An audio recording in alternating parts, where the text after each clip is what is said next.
Hello everybody and welcome to another video on financial analysis, and today we are going to be looking at GSK, so GlaxoSmithCline Beecham, to those of you who are still working in old money, and you will be very familiar with GSK, no doubt, who are the manufacturer. They discover, develop, manufacture innovative medicines, vaccines and other consumer health products. They have been in the news recently. Their boss is under fire because the company has been underperforming. So Emma Walmsley has been under fire. The share price hasn't been performing as well as the competitors. The profit, they haven't been growing their sales, and also they really didn't perform in the fight against COVID and the finding of a vaccine picked by AstraZeneca. But that's all other news, and if you want to read about that, that's up to you. What we're going to be doing today is looking at the financial statements, doing some deep dive financial analysis, some fundamental analysis to find out the numbers behind the business. So here are some of the brands of GlaxoSmithKline, or GSK as we'll call them, that you will no doubt be familiar with. We've got Horlicks and Lucozade, so it's not just medical. There are some kind of health products in there as well. So thank you very much for the recommendation. So this was M. Armstrong, who actually said twice that he wanted me to look at GSK. So here we are. Let's go and have a look at them. So let's dive into the financials and see how the company is performing. So here we've got the financial statements and the annual report 2020. This is available on their website, and you will notice that you've got to go a long way to find the financial numbers. So if you want to find out what the company's up to and more information about the company, their strategy, their development, etc., then that's the first 152 pages until we get to page 153, and here we have the income statement. So let's see what the income statement is telling us about this company. So start off, it's a big company. So here we go, up here the sales 2020, 34. You'll notice it's in thousands of millions, so that's 34 billion pounds. The cost of the sales, the cost of the things they're selling, don't forget these are really kind of medications, so the cost of those medications is only 11.7 billion. That's about 34%, which means that they're making a gross profit margin of 66%. That's 22 billion pounds. Now this is a feature of pharmaceutical companies. So what the drugs that you buy, that you spend a lot of money for, are actually typically very, very cheap to actually make. The cost is in the development. So they've got to make sure that when they actually sell these drugs, that they're covering the costs of developing those drugs. And this is why we find that if you go and buy a kind of paracetamol, for example, you buy standard paracetamol, it's very, very cheap. You can buy things like Nurofen, which is a lot more expensive, but you're just paying for the brand. The product itself is very, very similar, but we're not going to get into that here. So here we go, very, very profitable. It's a 66% profit margin, 65% in the previous year. However, you'll notice that the sales, the growth, well, I mean, they are growing, they're going in the right direction, but it's only a 1% year on year. And that's one of the things that's been highlighted or been leveled against these guys, is that, they haven't really grown that sales figure.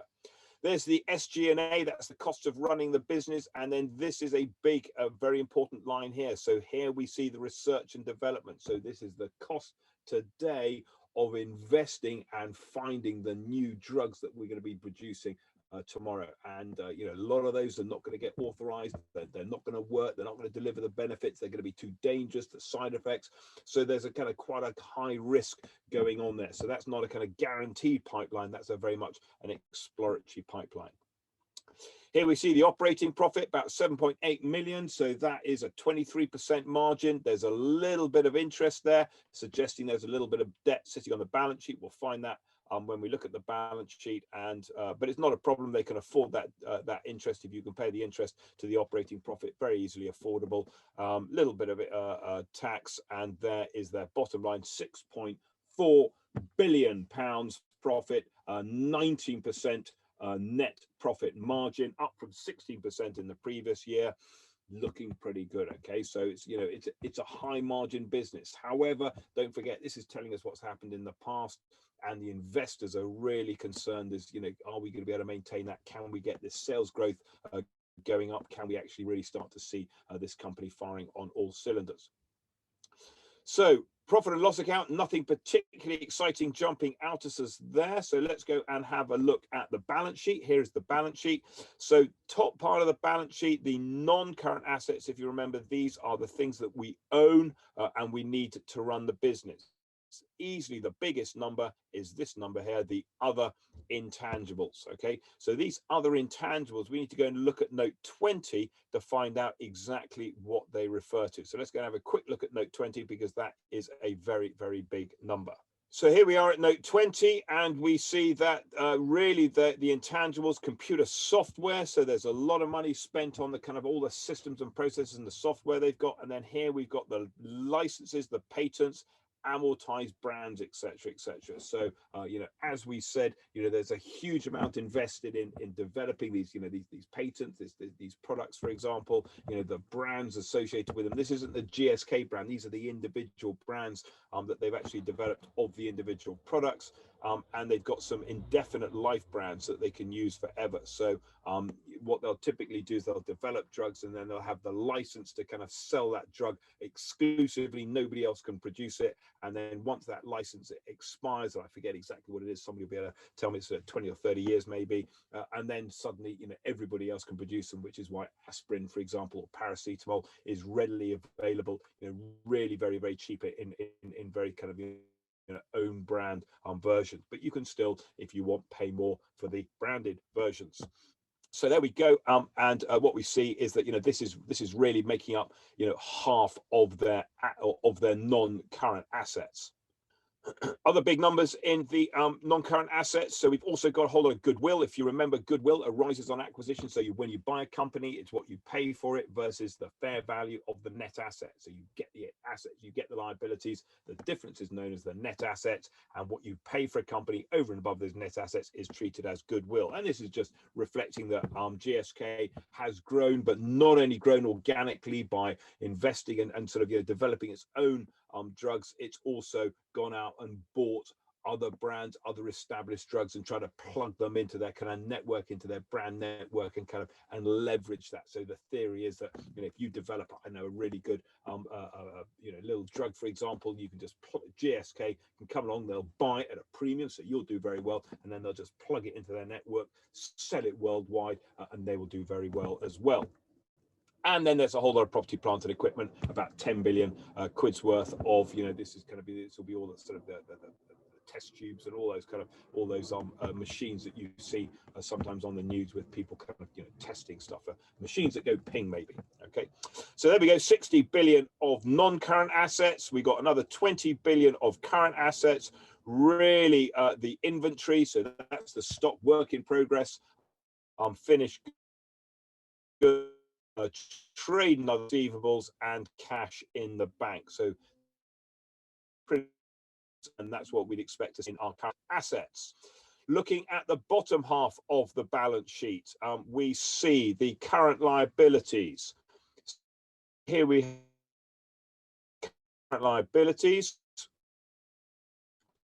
Quite interesting to compare this kind of suggests a liquidity issue. Now, I'm not 100% familiar with the business model in the in this space, but what we really want to do is we might just want to check, you know, are they generating a lot of cash flow in order to be able to make sure that there's no kind of squeaky bum times there in the current liabilities. Interesting enough, the biggest number here is these trade and other payables. So that's quite a big number. It doesn't look like they're struggling to pay. They've got a lot of cash. Maybe they're just using their financial muscle, but that's a really big number. You know, 15 billion that they owe to their suppliers on 35 billion or 34 billion of sales means that they're not the best payers in the business, and so that they're kind of using their financial muscle to pay people late, and so if you're going to be selling to these guys, you need to be prepared to do some negotiation. What else have we got going on here? So non-current liabilities. The biggest number there is the borrowings. There's a little bit of short-term borrowings. This will really just be long-term borrowings which now fall due, and the long-term borrowings. And as we discussed, it's not a significant part. You know, it's a big number. Obviously, 23 or 26, 27 billion is a big number. But it's not an unaffordable number. So this isn't really dragging these guys down. So they've got debt, but it's affordable debt. So it's managed debt. So I don't think there's any issues around that. And there's a few other provisions and et cetera, are going on as well. So nothing really kind of jumping out at us there. 20.8 billion of net assets. That's the assets net of the liabilities. And in terms of the equity, we can see the equity, the retained earnings, they've been profitable, and that profit has been reinvested back into the business. So you know, they haven't been, you know, running at a loss. They're putting it back into the business. So again, reasonably healthy reflection going on that. So all looking pretty good. No kind of gremlins, no kind of alarm bells going on. Let's just go and look at the cash flow. So in fact, we'll just look at the movement in equity. Just a couple of things to notice here. We'll look at the kind of the latest is this number here, and this is showing that they are paying out dividends. So they have been making money. They are making a profit, and that profit is being paid out as a dividend. So there's the profit for the year, for example, and they're paying out, you know, a significant amount in dividends. While we're here also, we might just want to look at this number here. So this is quite an interesting number. So this is the recognition of interest in consumer healthcare JV. So this is something, again, that Emma's been up to. She's been kind of splitting out different parts of the business, saying we don't want that bit anymore. We're going to get rid of that and really focus on kind of our bread and butter. So this is often something which is levied at large organizations. They get so big and they've got so many different brands and so many different products, they kind of just lose their way and they're just not sure what they're doing. Lots of layers of middle management, and you know, so diversification. And you know, the argument is, does the company diversify, or do we as the shareholders diversify? I'm definitely in the second camp, and get, you know, diversify into specialist companies who really stick to their netting. So they've got rid of their interest in this this joint venture, and we can see that, you know, there's a sort of recognition of 8 billion. It's not come through the profit and loss account, but it has come straight through into this movement in equity, which is looking pretty healthy. So that's all well and good. And then into the cash flow statement. Now, the cash flow statement, first of all, just to notice here that most companies will kind of, they'll do, here's the profit figure, and here's the cash from operations. And we notice the cash from operations is positive. It's a big number. We like big numbers, so that's got to be good. And these guys just do, there's a reconciliation going on in note 41. And I'm not sure we necessarily have to go and look at it, but it's a good practice that if there is that kind of reconciliation going on, we should really just go and look at note 41 and to see, you know, it's not a big number, 3.7 billion, but are there big numbers going in one way and the other? So let's have a look at quick look at note 41. So here is note 41. I just about managed to fit it onto the page, and you'll notice here that we've got the profit after tax up at the top, and here is the cash profit down the bottom. Also, that's the adjustment that we're going to make. So that's the sum total of all of these. Nothing really jumping out at us. There's a bit of a profit on a sale, for example. So there's nothing significant in note 41. So let's go back to our cash flow. So here's the profit, or sorry, the cash. Here's the cash generated from trading operations. You'll notice that, you know, very cash positive, very good, strong cash flow. So that's why they're able to operate at a kind of lower than we might expect on the liquidity ratio. That's the current assets compared to the current liabilities. So here we're looking at the cash flow from investing activities. That's this section here. We noticed for this year, 2020, there was a net cash inflow from investing activities. Usually you'd expect an outflow. I was spending money on property, plant and equipment, and that inflow is really down to this number here, which is the purchase, the proceeds from the sale of equity investment. So they are divesting That was the consumer healthcare division, if you remember. They've got rid of it. They've recognized some cash for that. And so that's what's going on there. So we're not expecting to see that next year. Otherwise, we got purchase of intangibles. This will be property, intellectual property, licenses, patents, that kind of stuff. Down the bottom, in terms of the financing, so a bit of refinancing going on. So this is kind of their issuing loan notes to repay loan notes, for example. They're also repaying some other loan notes. Here's the dividends that they're paying out. We mentioned that. And so in effect, they've got a lot of cash. They're generating a lot of cash, and they are, really using that to pay down their debt, to to maintain the dividend. You'll notice the dividend is pretty consistent, so just under 4 billion, and they're expected to be able to continue to pay that 4 billion out. So if you're looking for an income investment, then maybe this is a good opportunity. So, speaking of that, let's go and have a look at the share price. So here is the share price, and we notice that the market capitalization, that's the value of the company, is about nearly 72 billion pounds. Sorry, there you go. So 72 billion pounds. So 72 billion pounds, if you remember, comparing to the net asset value, which was about 21 billion, means that you've got about 51 billion of inherent goodwill. So if you're buying GSK, then effectively you're paying 51 billion more than it's worth on a breakup value. And that doesn't, that's a 250% premium. That doesn't appear unreasonable. You're not really buying the assets. It's not a capital intensive business. What you are doing is buying the future earnings. And quite interestingly here, 13.7, 13 times earnings, 14 times earnings is not excessive. It's not massive. Now, so you may remember we've looked at people like Tesla, who are kind of, on thousands of times earnings at times. So actually, this is pretty good.